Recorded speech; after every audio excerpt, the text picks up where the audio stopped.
प्रधानमंत्री नरेंद्र मोदी के जन्मदिन को बीजेपी देश भर में सेवा पखवाड़ा के रूप में मना रही है। देहरादून में भी सीएम धामी ने स्वच्छता ही सेवा कार्यक्रम का शुभारंभ किया। साथ ही क्रॉस कंट्री मैराथन दौड़ का भी फ्लैग ऑफ किया।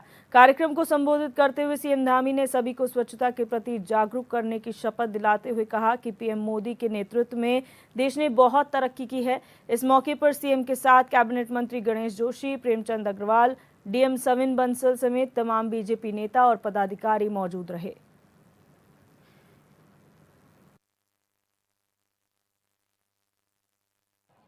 स्वच्छता के प्रति आदरणीय मोदी जी की सजगता, निष्ठा और नेतृत्व हम सबको प्रेरित करता है कि इसलिए आज उनके जन्म दिवस के अवसर पर हम सभी आज इस स्वच्छता पखवाड़े की शुरुआत कर रहे हैं।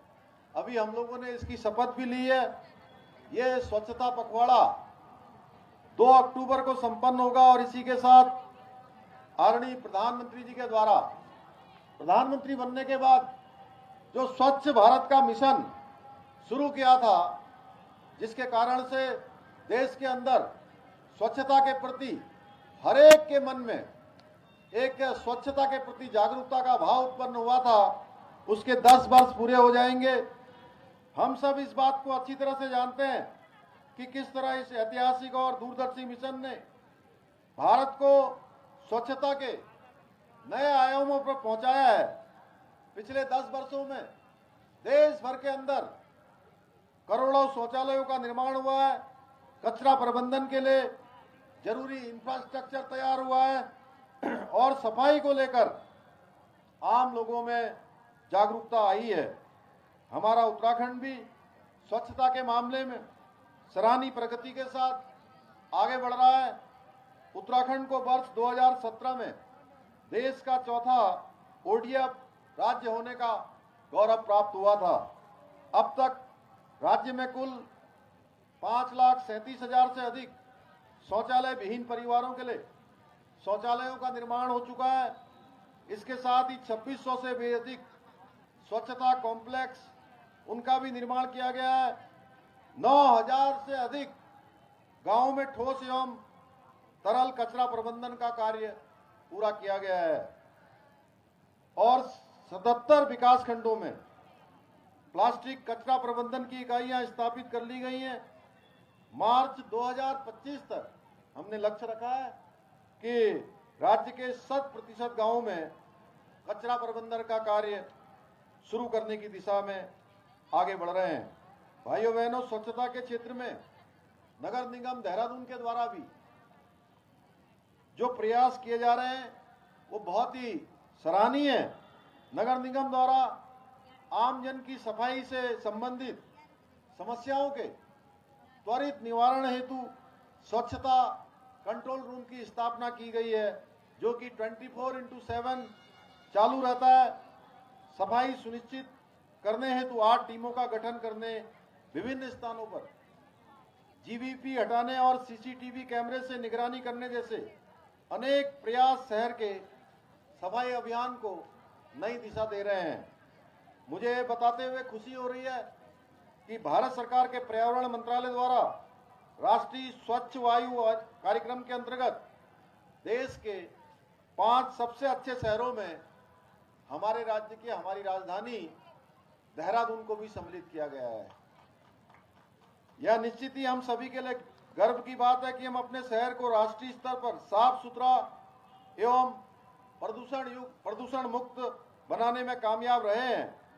इसी क्रम में अभी जो हमने नीचे स्वास्थ्य शिविर इनका भी उद्घाटन किया है, वह स्वास्थ्य और स्वच्छता सुनिश्चित करने की दिशा में एक अहम भूमिका निभाएंगे।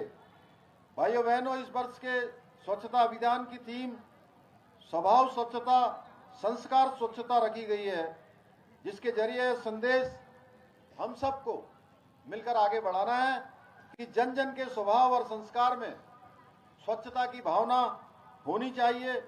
इस संदेश को जन जन तक पहुंचाने के उद्देश्य से आज इस कार्यक्रम के बाद हम विकास खंडों के लिए स्वच्छता रथों को भी हरी झंडी दिखाकर रवाना करेंगे। शासन प्रशासन के स्तर पर हर संभव प्रयास हम कर रहे हैं, लेकिन यह प्रयास 100% तभी सफल होगा जब इसमें जन भागीदारी सुनिश्चित होगी, हर एक जनमन इसमें शामिल होगा। हम सभी को अपने अपने स्तर पर अपने शहर और अपने गांव को, अपने मोहल्ले को साफ सुथरा रखने का प्रयास करना पड़ेगा। अपने आसपास स्वच्छता का वातावरण बनाना होगा। इसलिए मैं आप सभी से आज इस अवसर पर यह कहना चाहूंगा कि इसे केवल एक दिन का औपचारिक कार्यक्रम न बनाकर, केवल एक सरकारी अभियान के रूप में इसको न देखकर, बल्कि इसे अपने जीवन का एक अभिन्न हिस्सा, अपनी दिनचर्या के जिस प्रकार से हम अनेक भाग करते हैं, उस भाग में एक भाग हमको स्वच्छता का भी बनाना होगा। भाइयों बहनों, पर्यावरण को स्वच्छ रखने के लिए साफ सफाई जितनी जरूरी होती है, उतना ही हमारे जो पौधारोपण हम करते हैं, पेड़ पौधे, उनका संरक्षण भी जरूरी है। इस दिशा में हमारे प्रधानमंत्री आदरणीय मोदी जी ने एक पेड़ मां के नाम अभियान पर्यावरण संरक्षण के लिए एक महत्वपूर्ण कदम साबित हो रहा है। पर्यावरण के जरिए हम अपने जीवन की गुणवत्ता में सुधार लाने के साथ ही आने वाली पीढ़ियों के लिए एक स्वस्थ स्वच्छ वातावरण सुनिश्चित करने की दिशा में भी आगे बढ़ रहे हैं। इसी क्रम में आज हमने जो यहाँ पर पौधारोपण किया है और जो स्वच्छता की शपथ ली है, वह हमारे राज्य को साफ सुथरा और प्रदूषण मुक्त बनाने के हमारे संकल्प को और अधिक मजबूती प्रदान करेंगे।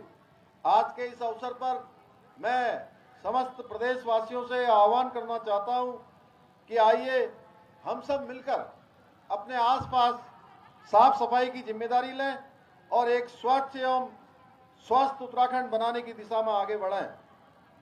हम सब बढ़ेंगे ना? बताइए, आप सब लोग बढ़ेंगे ना आगे? तो जोर से जरा हाथ उठा के बोलिए, करेंगे ना सफाई? चलिए मेरे साथ सभी शपथ दोहराएंगे। अपना हाथ आगे कर लीजिए सब लोग।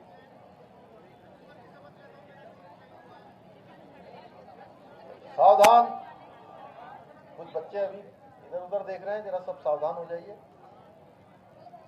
इधर भी। चलिए शपथ शुरू करें। मैं शपथ लेता हूं कि मैं स्वयं स्वच्छता के प्रति सजग रहूंगा और उसके लिए समय दूंगा। मैं न गंदगी करूंगा और न किसी और को करने दूंगा।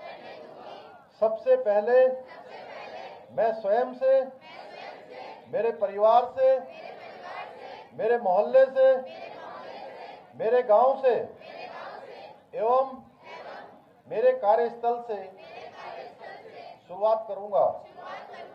मैं यह मानता हूं कि दुनिया के जो भी देश स्वच्छ दिखते हैं, उसका कारण यह है कि वहां के नागरिक गंदगी नहीं करते हैं और न ही गंदगी होने देते हैं। इस विचार के साथ मैं गांव-गांव और गली-गली स्वच्छ भारत मिशन का प्रचार करूंगा। मुझे मालूम है कि स्वच्छता की तरफ बढ़ाया गया मेरा एक कदम मेरे समस्त गांव, प्रदेश एवं देश को खुले में शौच मुक्त, स्वच्छ एवं स्वस्थ बनाने में मदद करेगा।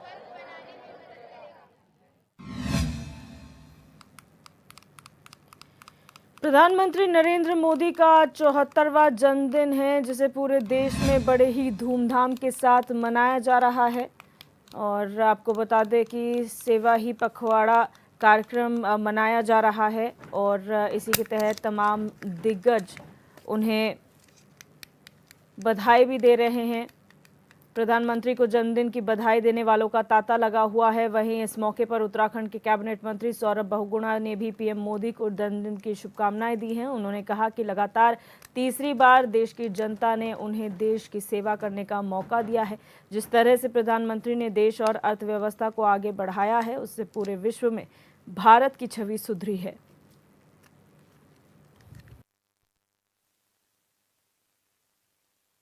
देखिए, देश के यशस्वी प्रधानमंत्री जी हैं। लगातार तीसरी बार देश की जनता ने उनको प्रधानमंत्री के पद पर सेवा करने का मौका दिया है। जिस तरीके से प्रधानमंत्री जी ने इस देश को आगे बढ़ाया है, जिस तरीके से उन्होंने इसको अर्थव्यवस्था को सुधारा है, जिस तरीके से पूरे विश्व में भारत की छवि सुधरी है, जिस तरीके से उत्तराखंड में डबल इंजन की सरकार को माननीय प्रधानमंत्री जी का आशीर्वाद मिला है, जिस तरीके से उत्तराखंड के धामों को माननीय प्रधानमंत्री जी ने अपना आशीर्वाद दिया है और उसके साथ साथ उनका कायाकल्प करने में कोई कमी नहीं छोड़ी है। मुझे पूर्ण विश्वास है कि माननीय प्रधानमंत्री जी के नेतृत्व में देश अर्थव्यवस्था भी सुधरेगी, हम तीसरी सबसे बड़ी अर्थव्यवस्था भी बनेंगे, हम आर्थिकी में और मजबूत होंगे और देश की जनता का प्रेम और आशीर्वाद और सहयोग हमेशा प्रधानमंत्री के साथ ऐसे ही बना रहेगा। और आपके चैनल के माध्यम से माननीय प्रधानमंत्री जी को मैं उनके जन्मदिन की अग्रिम जहां इन दिनों सरकार की स्थिरता को लेकर उत्तराखंड में राजनीतिक चर्चाओं का दौर गर्म है, तो वहीं सरकार गिराने और 500 करोड़ के मामले पर पत्रकारों द्वारा सवाल करने पर डोईवाला विधायक बृजभूषण गैरोला ने कहा कि धामी सरकार को कोई खतरा नहीं है। सभी विधायक सरकार के प्रति निष्ठावान हैं। लोग इस तरह की बातें सुर्खियों में रहने के लिए कर रहे हैं।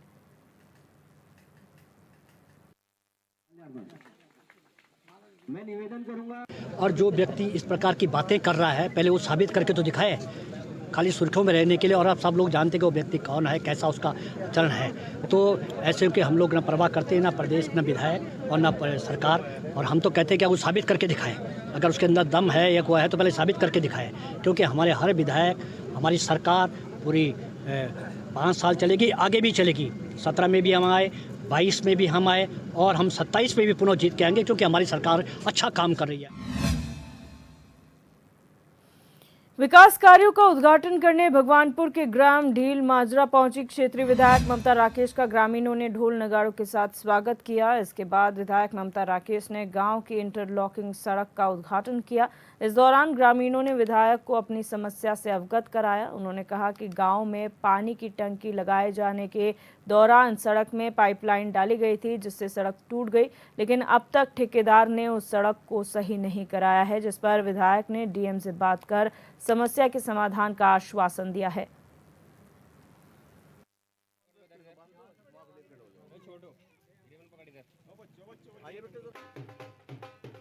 काम है कहना, हमें बेकार की बातों में नहीं पड़ना है। हमारा उद्देश्य है सर्व समाज में विकास कार्य करना।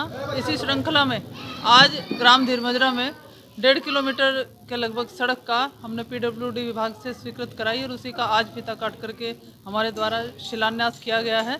और निश्चित रूप से सभी लोग बहुत खुश हैं। काफ़ी दिनों से सड़क की समस्या चली आ रही थी। विशेष रूप से पिछले वर्ष 2023 में अतिवृष्टि के कारण क्षेत्र की काफ़ी सड़कें टूट गई थी और कुछ जल जीवन मिशन के अंतर्गत जो टंकियों के काम कराए जा रहे हैं उनकी वजह से आज तक भी सड़कों की स्थिति बहुत खराब है। सड़कों की मरम्मत विभाग के द्वारा नहीं कराई गई है, जिसको लेकर के ग्रामवासियों में काफ़ी नाराजगी देखने को मिली है। आज भी मुझे कई ग्रामवासियों ने बताया कि हमारे यहाँ भी ना तो टंकी प्रॉपर चल रही है, कहीं लीकेज है, कहीं गंदा पानी आ रहा है और न सड़कों की मरम्मत पूरी तरह से कराई गई है, जिस वजह से लोगों को काफ़ी कठिनाइयों का सामना करना पड़ रहा था।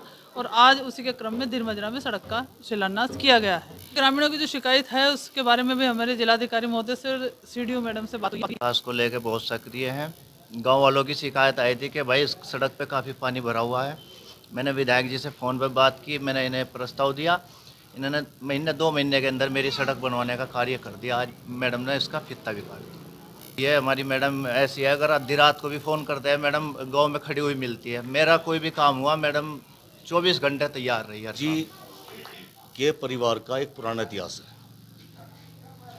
माननीय स्वर्गीय सुरेंद्र राकेश जी के समय से लेकर के और आज तक विकास की जो गंगा, जो ब्यार बही गई है इस क्षेत्र में, उसका कोई ना तो मिसाल है ना कोई तोड़ है।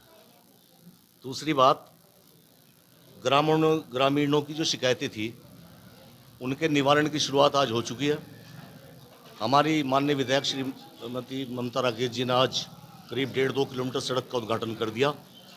और इसी तरह से इस गांव और इस क्षेत्र में और ख़ास करके घाट क्षेत्र में, पूरे घाट क्षेत्र में आपने जिस तरीके से अब तेज़ी पकड़ी है काम में, उस तेज़ी को देखते हुए ये एक मिसाल कायम करेंगे और इस क्षेत्र में विकास का वो एक मॉडल बनकर रख के आएगा जो आने वाले समय में किसी विधायक ने नहीं किया होगा। इसे देना चाहता हूं कि अगर मनुष्य अपनी निष्ठा, ईमानदारी और बिल्कुल सही तरीके से अपने काम को लेकर चले तो कभी भी किसी भी क्षेत्र में किसी भी गांव में कोई दिक्कत आने वाली नहीं है। मैं जहां तक समझता हूं विधायक जी हमारे प्रधान जी और हम तीनों मिलकर के, और इसी तरह से हर गांव में आपकी एक पूरी टीम है, हर प्रधान आपसे मिलकर चलता है, हर एक जिला पंचायत आपसे मिलकर चलता है। आपका आशीर्वाद हमेशा हम लोगों के साथ रहा है, तो उस आशीर्वाद को हम उसकी गरिमा को रखते हुए हमारे भी हाथ में जितना होगा हम उतना करेंगे। विधायक जी से हाथ जोड़कर काम भी मांगेंगे। विधायक जी हमें मना भी नहीं करते और कभी मना किया भी नहीं। बढ़ते हैं आगे, रुक करेंगे पिथौरागढ़ से खबर का, जहां आ रही आपदा और जनहानि को लेकर बीजेपी प्रदेश प्रवक्ता सुरेश जोशी ने भी मुख्यमंत्री पुष्कर सिंह धामी से बात कर चिंता जाहिर की है। जोशी ने कहा कि इस साल भारी बारिश के चलते करोड़ों का नुकसान हुआ है, जिसे देखते हुए उन्होंने सीएम से जल्द पिथौरागढ़ के लिए राहत कार्य शुरू करने और बजट आवंटन किए जाने का आग्रह किया है, जिस पर मुख्यमंत्री ने भी उन्हें जल्द कार्रवाई करने का आश्वासन दिया है।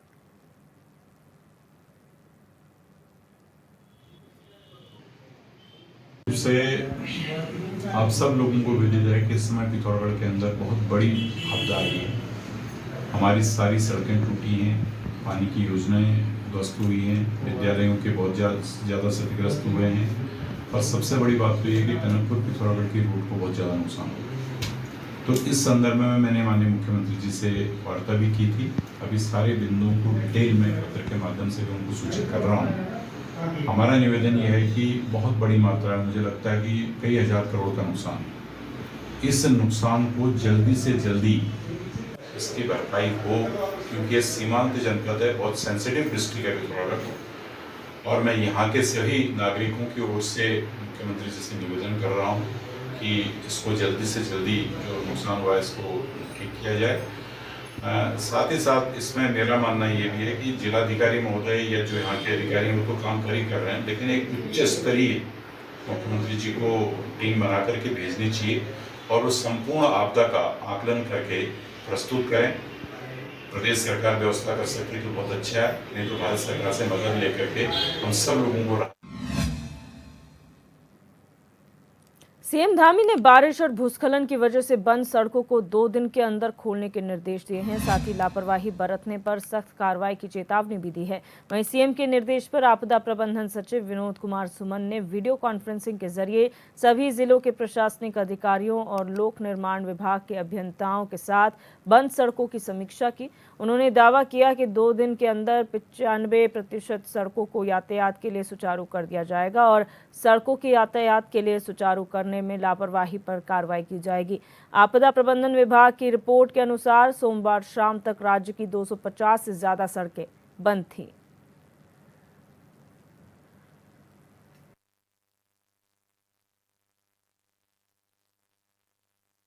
देखिए, जो बरसात का मुख्य समय था लगभग निकल चुका है।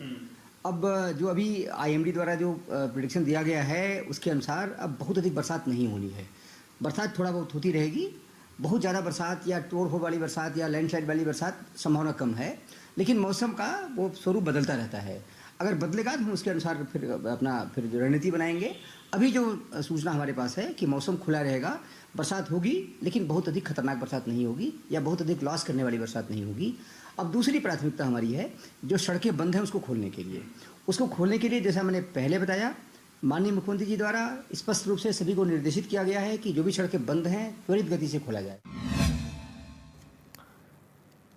मॉनसून की दस्तक के बाद प्रदेश में लगातार हो रही भारी बारिश के बीच मौसम विभाग ने एक बार फिर से पूर्वानुमान जारी किया है। मौसम विभाग के मुताबिक 1 से 2 दिनों में पिथौरागढ़, चमोली और नैनीताल जिले में भारी बारिश देखने को मिल सकती है। हालांकि कई जिलों में हल्की से मध्यम बारिश देखने को मिल सकती है। वहीं मौसम विभाग के निदेशक विक्रम सिंह ने 23 और 24 सितंबर को छुटपुट बारिश की संभावना जताते हुए पहाड़ पर यात्रा करने वाले यात्रियों से सतर्क रहने की अपील की है।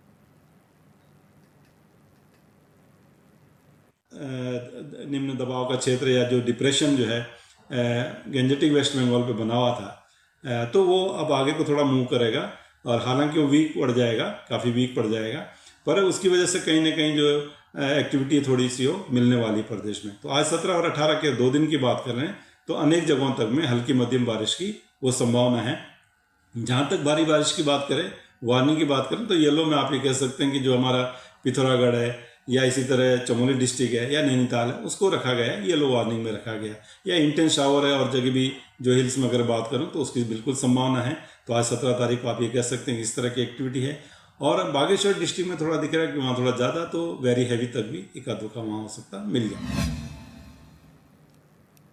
बढ़ते हैं आगे। आज से श्राद्ध पितृपक्ष की शुरुआत हो चुकी है। ऐसा माना जाता है कि 16 दिन तक हमारे पितृ हमारे घर आते हैं, इसलिए शास्त्रों में भी पितृ शांति और उनका आशीर्वाद पाने के लिए श्राद्ध कर्म करना काफी जरूरी होता है। इसी के चलते हरिद्वार के नारायण शिला मंदिर में लोगों का तांता लगा हुआ है, जहां लोग मंदिर में अपने पितरों का श्राद्ध, तर्पण और पिंडदान कर रहे हैं। वहीं नारायण शिला मंदिर के मुख्य पुजारी पंडित मनोज त्रिपाठी ने बताया कि नारायण शिला में श्राद्ध करने से व्यक्ति को 100 पितृकुल के मोक्ष की प्राप्ति होती है। उन्होंने बताया कि जो भी व्यक्ति यहाँ श्राद्ध कर्म कर लेता है उसके पुत्र प्राप्ति और विवाह जैसे योग भी बन जाते हैं। ये जो 16 दिन का कन्यागत सूर्य यानी कि कनागत या महालय पक्ष, जिसे सामान्य भाषा में हम श्राद्ध पक्ष कहते हैं, ये 16 दिन का वो समय है जब हमारे पितृ हमारे घर पधारेंगे। ये 16 दिनों के अंदर संपूर्ण भारतवर्ष से लोग अपने पितरों के प्रसन्नता और पितृदोष की मुक्ति के लिए श्राद्ध कर्म करने आते हैं नारायण शिला मंदिर में। क्योंकि यहाँ पे भगवान नारायण का कंठ से लेकर नाभि तक का हिस्सा है और यहाँ स्वयं वर्णन आता है, यस्तत्र कुरुते श्राद्धम श्रद्धा भक्ति समन्वितः शतम मातृवंशापि पितृवंशापि शतम तथा स्वयं तारिता पितरस्तेन सत्यम न संशय। जो व्यक्ति अपने पितरों के निमित्त यहाँ श्राद्ध करता है वह 100 पितृकुल, पिता बाबा आदि और मातृकुल नाना नानी आदि और स्वयं का मोक्ष कर लेता है, इसमें कोई संशय नहीं। विश्वकर्मा दिवस पर हरिद्वार पुलिस लाइन में भगवान विश्वकर्मा की विधिवत पूजा अर्चना की गई। शस्त्रों की मंत्रोच्चार के साथ पूजा की गई। इस मौके पर एसएसपी प्रमेंद्र सिंह डोभाल समेत अन्य पुलिस अधिकारी और कर्मचारी मौजूद रहे। साथ ही हरिद्वार के थाना कोतवाली और अन्य शाखाओं में भी संबंधित अधिकारी और कर्मचारियों ने शस्त्रों की पूजा की। एसएसपी प्रमेंद्र डोभाल ने कहा कि पुलिसकर्मी हर साल विश्वकर्मा दिवस पर अपने शस्त्रों की पूजा करते हैं। सभी पुलिसकर्मी अपने हथियारों की सुरक्षा करना और उनका सही उपयोग करना अच्छी तरह से जानते हैं। देखिए, विश्वकर्मा पूजा प्रत्येक वर्ष की भांति इस बार भी पूरे धूमधाम से मनाई जा रही है और इस दिन सभी पुलिसकर्मी जो अपने असलहा हैं उसकी पूजा करते हैं, उसके रखरखाव को देखते हैं। तो ये बिल्कुल एकदम जैसे कल माननीय डीजीपी महोदय का स्पष्ट संदेश था, तो ये बात बिल्कुल सही है कि हरिद्वार में या पूरे उत्तराखंड में हम लोग हरिद्वार असलहे रखते हैं तो उसकी सुरक्षा भी करना जानते हैं और उसको अच्छे से उपयोग करते हैं। वहीं देहरादून में विश्वकर्मा दिवस पर बिहारी महासभा ने भव्य सांस्कृतिक कार्यक्रम का आयोजन किया। देहरादून के बन्नू स्कूल ग्राउंड में आयोजित कार्यक्रम में भगवान विश्वकर्मा की पूजा अर्चना की गई, जिसमें भारी संख्या में बिहारी समाज के सदस्य मौजूद रहे। आपको बता दें कि अब शाम को सांस्कृतिक कार्यक्रम का आयोजन होने वाला है, जिसमें मुख्यमंत्री पुष्कर सिंह धामी बतौर मुख्य अतिथि शिरकत करेंगे। सीएम के साथ कई कैबिनेट मंत्री और वरिष्ठ अधिकारी मौजूद रहेंगे। वहीं कार्यक्रम में भोजपुरी गायक कल्पना पटवारी अपनी गायकी का जलवा बिखेरती हुई भी नजर आएंगी।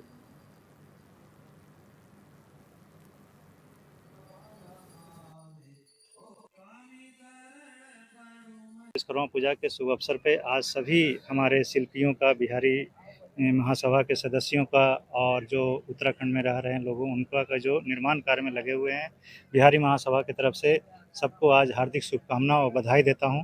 आज विश्वकर्मा पूजन का समय 10 बजे से शुरू होकर के 12 बजे तक पूजन किया गया। 12 बजे के उपरांत अभी हमारा भंडारा का कार्यक्रम है।